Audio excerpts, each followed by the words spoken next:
Hi there, in this video, I'll show you how to deactivate Messenger account.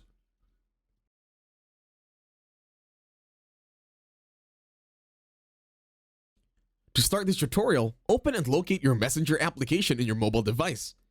Now click on the three lines on the upper left. In here, go over and click on the gear icon. That one. And then scroll down.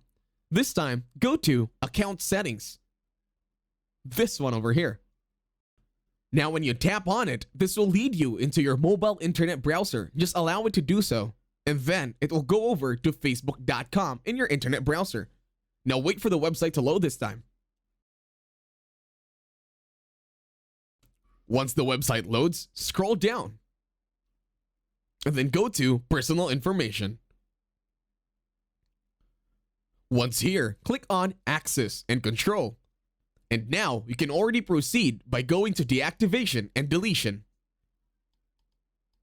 And that's it. Thank you very much for watching. Don't forget to leave a like, share, and please subscribe to the channel.